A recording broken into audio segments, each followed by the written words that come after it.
निरंतर भगवान की कथा और लीला चल रही है। अच्छा, चल तो रही है, आप इसको बाह्य जगत में भी प्रयोग कर सकते हैं और अंतर जगत में। वो संत कहते थे एक बार भगवान की बाल लीला चल रही थी। हमारे व्यास कहाँ चले गए, सब कुछ सुनना चाहिए। भगवान की लीला चल रही थी तो भगवान कृष्ण का जो धाम है वो गोलोक धाम है और भगवान राम का जो धाम है वो साकेत धाम है, जहाँ से महाराज जी पधारे हैं। साकेत पूर्णतः साकेत ही है। और संयोग से कौशल्या माता और ये भगवान की भाव लीला में, भगवान की जो नित्य भाव लीला चल रही है, कौशल्या मैया और यशोदा मैया से भेंट हो गई। और जब भेंट हुई तो दोनों की गोद में छोटे छोटे लाल थे। यशोदा माँ की गोद में कन्हैया थे और कौशल्या मैया की गोद में राम जी थे। रंग रूप एक जैसा है। दोनों बहनें मिली और बड़ी देर तक चर्चा हुई। उसके बाद सब चलने लगी तो लाला बदल गए। कौशल्या जी को ये मिल गए ब्रज वाले और यशोदा जी को हमारे अयोध्या वाले मिल गए। भाव लीला में बोल रहा हूं, इसको सत्य के धरातल पर नहीं, भाव के धरातल पर तोलिएगा।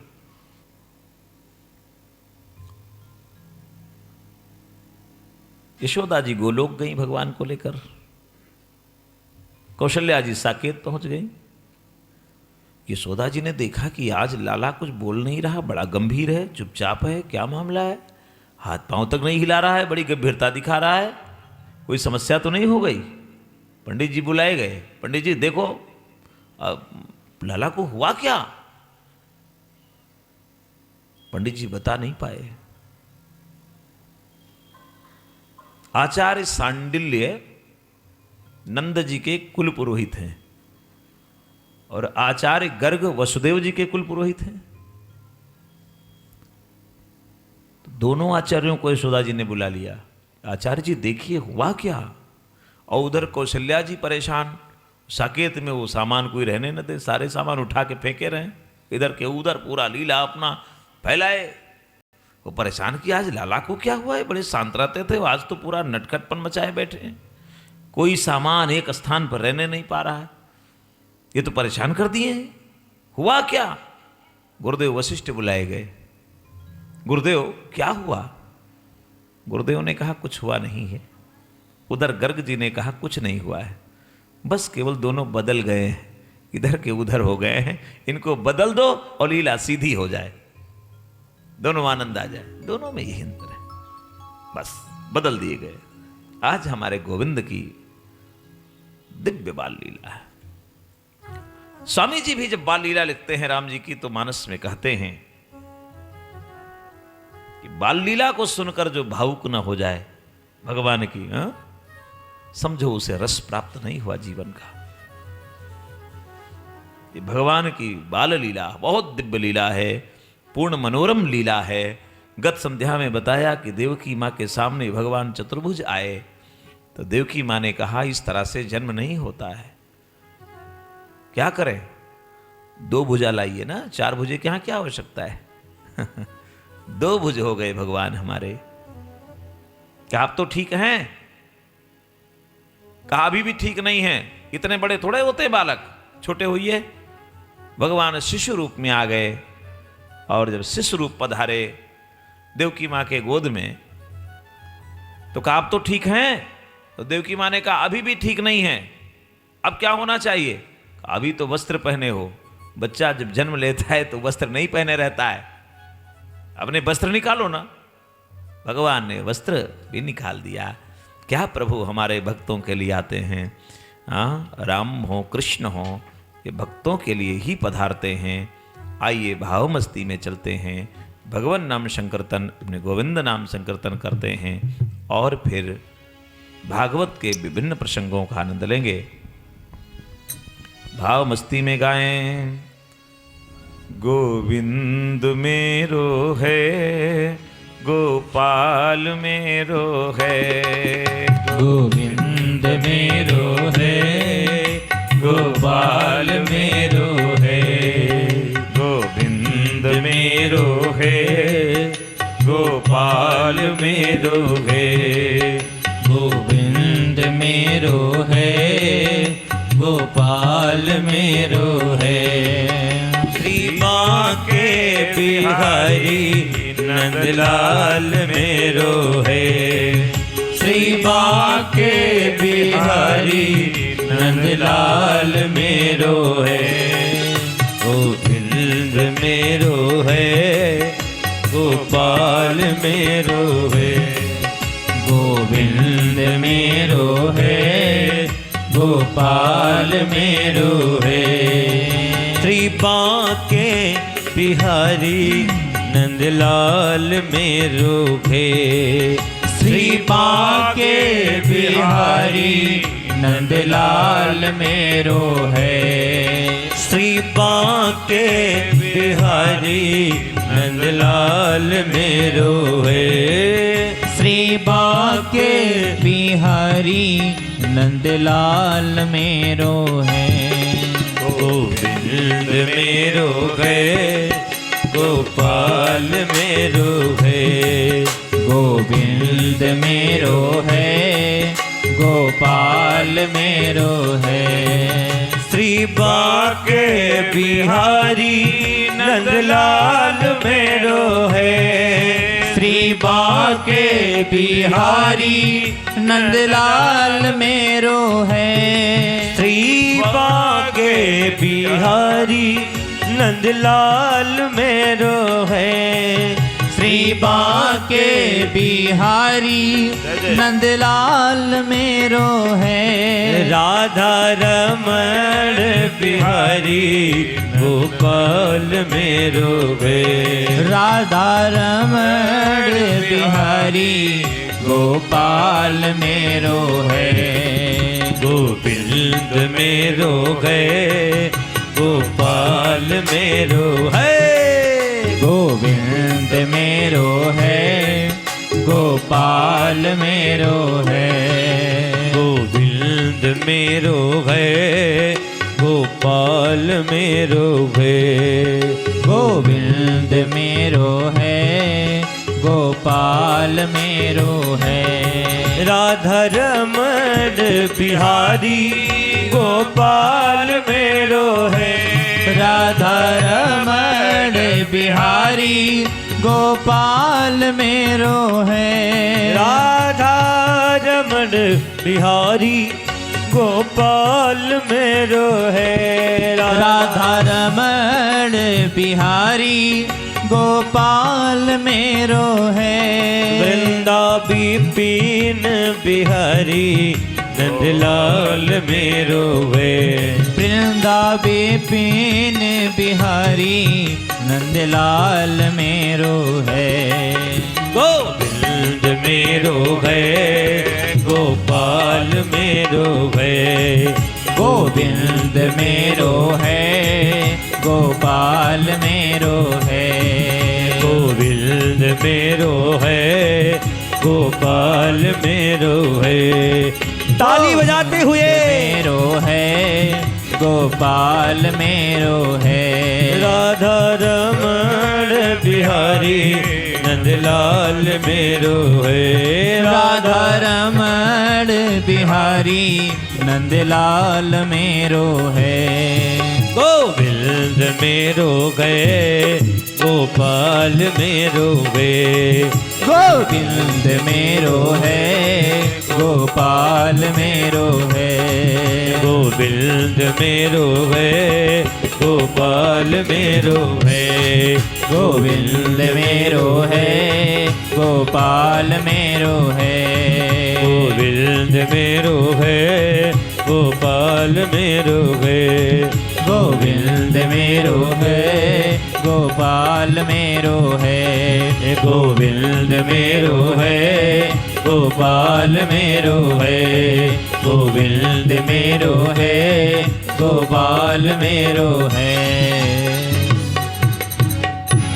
श्री बांके बिहारी लाल की जय हो। श्री हनुमान जी महाराज की जय हो। सत्य सनातन धर्म की जय हो। महाराज गत संध्या में हम लोग नंद जी के द्वार तक पहुंचे थे, आंगन तक अभी नहीं पहुंच पाए थे। नंद जी के द्वार तक पहुंचे। द्वार का उत्सव तो हम लोगों ने सुना, गाया और दृश्यवत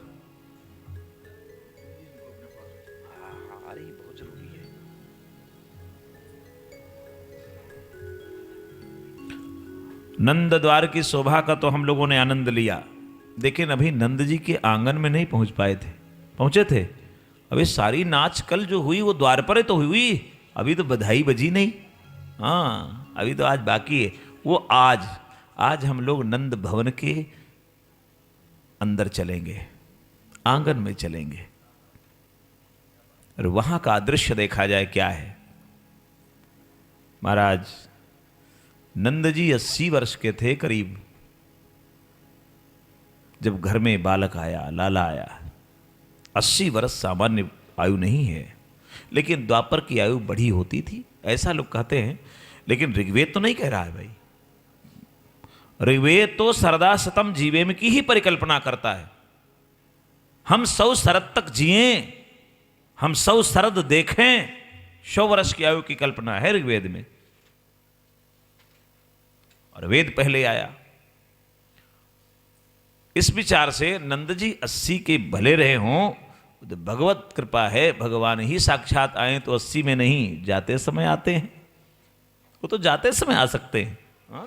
कई ऐसे संतों के घर में जाकर भगवान ने सेवा किया है। भगवान तो संतों के घर जाकर बुढ़ापे में उनकी सेवा किए हैं। आप नाम सुने होंगे रूप गोस्वामी जी। रूप गोस्वामी जी जब वृद्ध हो गए, संत हैं, परेशान रहने लगे बेचारे, कोई एक गिलास जल देने वाला नहीं, साधु। भगवान से कहा, भगवान कोई एक बालक अगर आ जाता तो कुछ सेवा किया करता, कहीं से प्रभु पधरवाओ। भगवान सोचने लगे कि अब दूसरा कौन आएगा, किससे कहने जाएं, चलो हम ही गोस्वामी जी की सेवा करते हैं। और रूप गोस्वामी जी की सेवा करने ठाकुर जी स्वयं बाल रूप में पधार गए। रूप गोस्वामी जी निरंतर गोविंद नाम का कीर्तन किया करते थे, निरंतर 24 घंटे। उनका यह स्वभाव था रूप गोस्वामी जी का कि जब वो कभी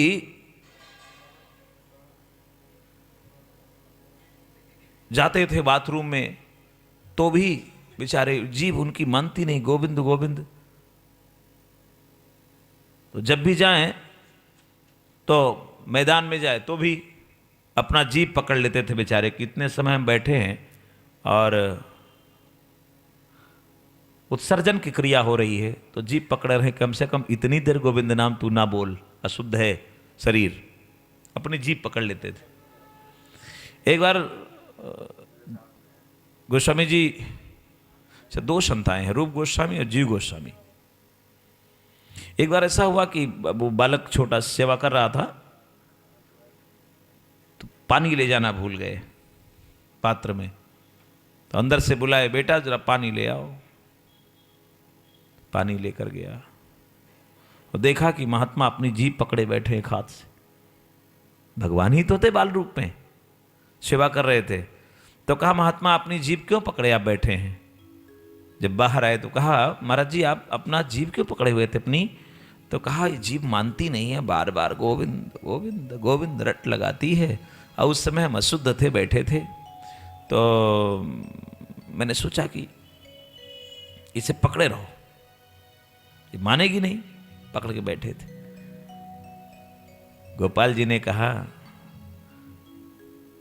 महाराज अगर उसी समय प्राण निकल जाए तो? प्राण निकल जाए? ये बच्चा तो बहुत बड़ी बात कर गया। गोस्वामी जी चरणों में गिर गए। कहा, तुम हो कौन? कौन हो बेटा? जीवन में इतना बड़ा उपदेश देने वाले? हाँ? मैं तो शुद्धता के कुचक्र में पड़ा था और आपने बता दिया कि भगवान का नाम जो है उससे बड़ा शुद्ध कुछ नहीं। आपने तो आंखें खोल दी। भगवान ने स्वरूप दर्शन दिया है गोस्वामी जी को। ऐसे हमारे गोस्वामी तुलसीदास जी महाराज के साथ हुआ। काशी से एक विद्वान पधारे, गोस्वामी तुलसीदास की श्रीधाम अयोध्या में, और उस समय शास्त्रार्थ का युग था। कहा मैं शास्त्रार्थ करूंगा। अयोध्या के विद्वान गण आए और काशी के विद्वान ने सबको परास्त कर दिया। शास्त्रार्थ में शास्त्रज्ञ थे। अयोध्या को ये हुआ कि तो अयोध्या में विद्वान कोई नहीं बचा क्या। एक किसी ने कहा एक सरजू के किनारे एक फक्कड़ साधु बैठा है, लाओ उसे पकड़ा जाए, शायद कुछ। वो कहता है मैं कवि हूं, कुछ लिखता पढ़ता रहता है। गोस्वामी जी लाए गए तो उच्चासन पर उस शास्त्रज्ञ बैठे थे काशी के। गोस्वामी जी ने अपने कमंडल में तुलसी की माला रखी, कान पर जनेऊ लगाया और राम सीताराम कमंडल में ही करते करते सामने से आ गए। उस विद्वान ने डांटा, शरीर अशुद्ध है, जनेऊ कान पर है और राम राम जप रहे हो। ऐसी अवस्था में राम नाम लिया जाता है, वो भी माला से। गोस्वामी जी ने कहा गलती हो गई, क्षमा करें, लेकिन ये बताओ ये मेरा हाथ किससे साफ होगा? मैं प्रदूषण की ओर जा रहा हूं। कितनी चेतना रही मध्यकाल में। मध्यकाल में प्रदूषण के प्रति इतनी चेतना रही त्रिपाठी जी की गोस्वामी जी जो कह रहे हैं उसको देखिए। और फिर सूरदास जी कहते हैं एक नदिया एक नार कहावत मैलो नीर भरो। सूरदास जी ने बता दिया कि गंगा मैली हो रही है। 700 वर्ष पहले की बात चल रही है, 600-700 वर्ष पहले की बात है। गोस्वामी जी ने कहा महात्मन एक बात बताओ, मेरा हाथ किससे शुद्ध होगा? तो ने कहा मिट्टी लगाओ, इसमें राख लगाओ, मिट्टी लगाओ। महाराज हम साधु हैं, हम किसी को गंदा नहीं करना चाहते। मिट्टी गंदी हो जाएगी ना। हमारे हाथ को साफ करने में मिट्टी और राख गंदी हो जाएगी। वो मिट्टी और राख किससे साफ होगी? तो कहा वो जल से साफ होती है, जल डालो। महाराज हम संत हैं, जल किससे साफ होगा? जल किससे साफ होता है? कहा जल वायु से साफ होता है, हवा से जल साफ होता है। हवा चलती है तो नदियों का जल साफ हो जाता है। जल की काई, जल में जो फेन निकलते हैं किनारे चले जाते हैं लहरों के साथ। लहर तो लहर में वायु होती है, ऑक्सीजन, हवा, तभी तो लहर आएगी। हवा से जल साफ होगा। महाराज हम संत हैं, हवा को भी गंदा नहीं छोड़ सकते। हवा किससे साफ होती है? हवा किससे साफ होगी? हवा तो भगवान नाम से साफ होती है। महाराज वही मैं कर रहा हूं।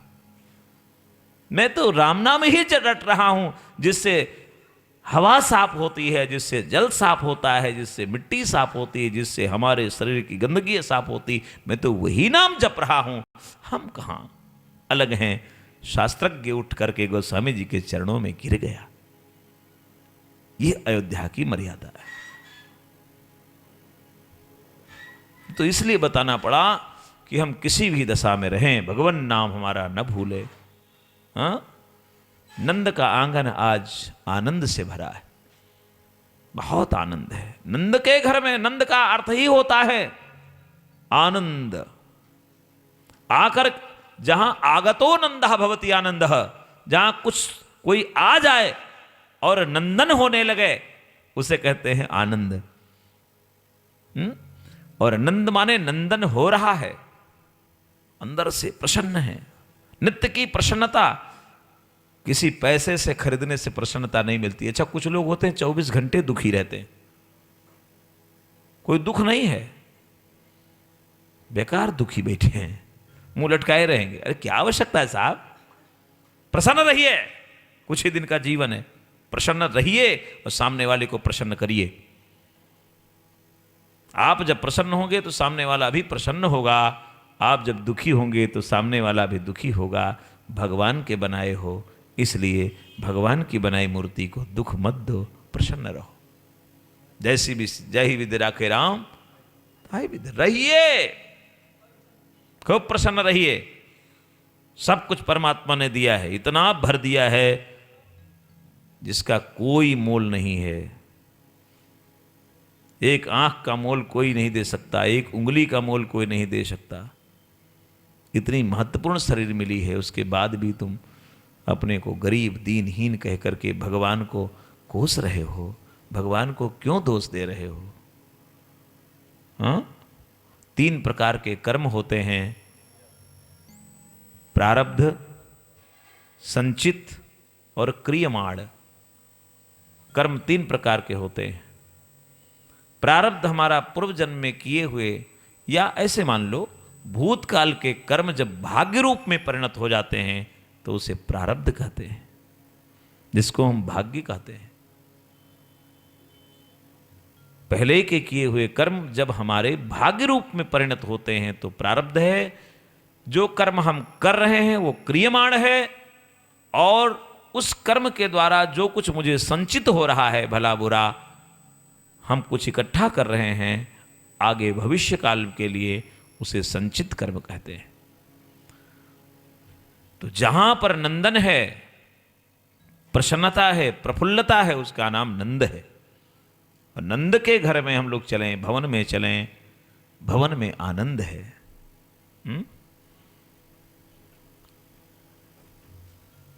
ब्रज की गोपियां आई, सूचना मिली है नंद घर में लाला हुआ है। ब्रज गोपियां आई हैं, नंद बाबा के कुछ मित्र आए हैं और कहने लगे कंस को लाला होने की बधाई जाकर दे आओ। बधाई देते ना, कुछ ले जाओ, राजा है, बधाई देना चाहिए। नंद जी बधाई लेकर गए हैं कंस के यहां, मेरे घर में लाला हुआ है, बधाई। बहुत वस्तु लेकर गए। रात्रि में नंद जी वहीं रहे हैं, कंस के अतिथि भवन में रहे, लेकिन वसुदेव जी को नींद नहीं आ रही है। ये माया और मायाधीश के मध्य की बात है। माया क्या है? वसुदेव जी डर रहे हैं कहीं हमारे दोनों लाल नंद के यहां हैं, उनको कोई क्षति न पहुंच जाए, ये माया है। और मायाधीश मुस्कुरा रहे हैं। भगवान को कौन क्षति से बचा सकता है, कौन क्षति दिला सकता है? वो चाहे तो क्षति हो जाए और वो चाहे तो क्षति नहीं। महाराज क्षति तो है ही नहीं है। कंस को भी उन्होंने बनाया है, रावण को भी उन्होंने बनाया है, वो तो उनकी लीला है। और गंभीरता से जाएं तो भगवान न कंस को मारने आए हैं न रावण को मारने आए हैं। लक्ष्मण जी ने तो स्पष्ट कह दिया था सीता माता से, ब्रिकुट विलास जास लय होई, सपने हो संकट परई की सोई। एक ब्रिकुटी घुमा दे तो प्रलय आ जाए। महाराज लंका को डुबो नहीं सकते क्या? उनको आना पड़ेगा। कंस को मार नहीं सकते क्या? लेकिन नहीं, भक्तों के लिए भगवान आए, भक्तजनों के लिए भगवान आए। अगर गोविंद ना आते तो हम लोग क्या कथा सुनाते हैं? हम भक्तजन इकट्ठा हो पाते? भगवान की ही कृपा है। तो नंद जी गए हैं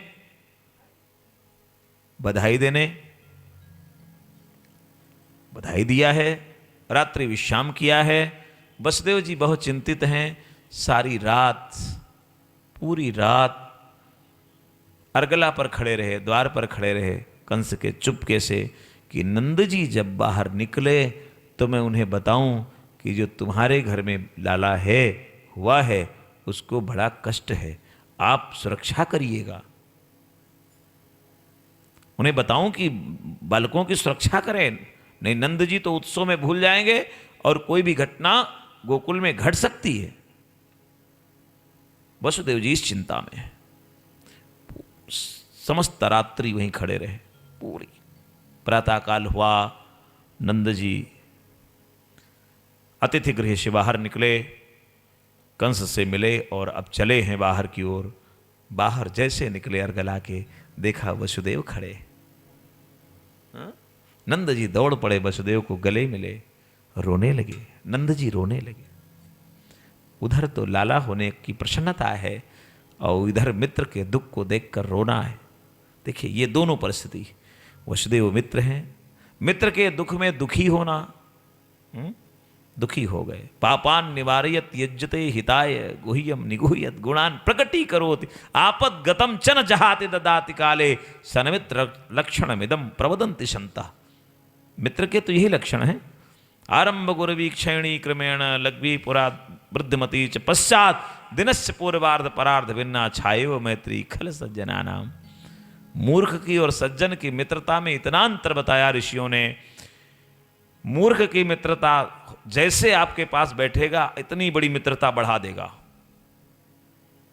और विद्वान की मित्रता धीरे धीरे बढ़ती है। मूर्ख की मित्रता बहुत तेज बढ़ती है।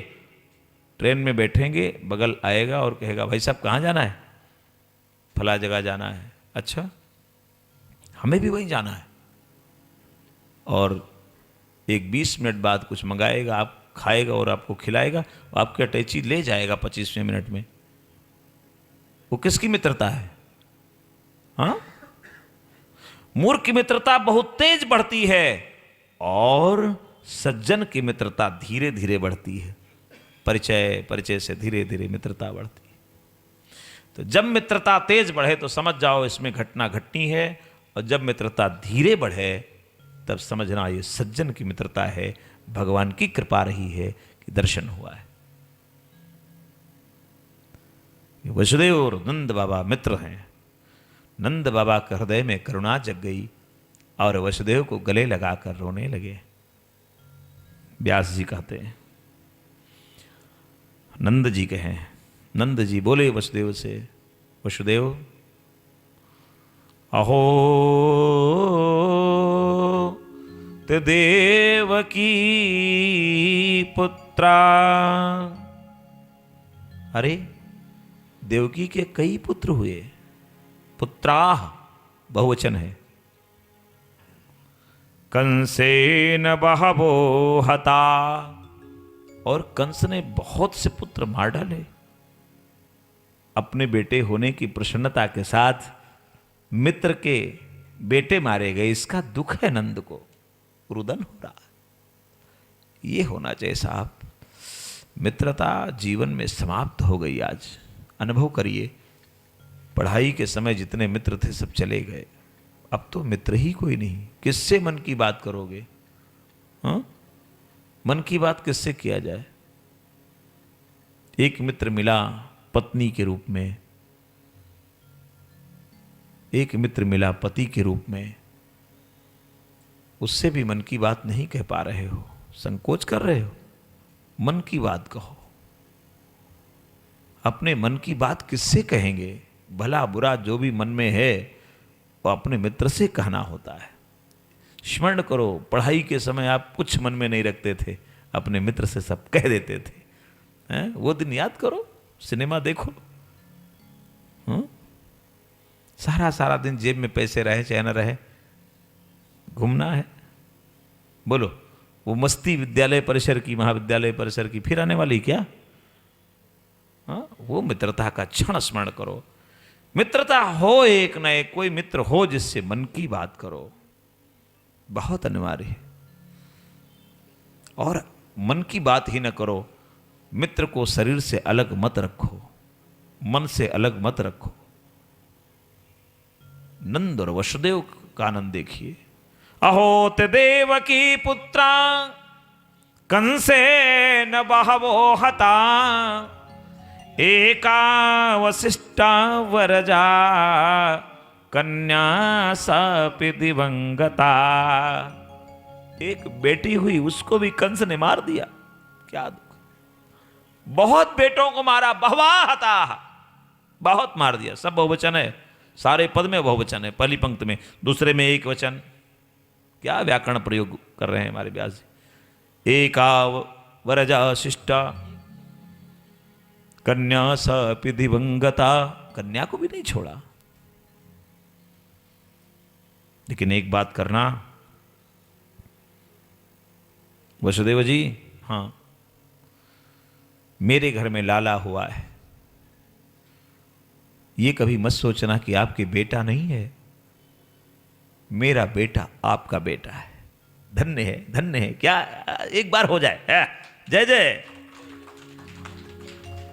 मेरा बेटा आपका बेटा है, आपके बेटे पर अगर मेरे आंखों में आंसू है तो मेरे यहां बेटा हुआ है, जरा सा मुस्कुराहट हो जानी चाहिए। ये साहब क्या गहराई, भागवत तो दर्शन है।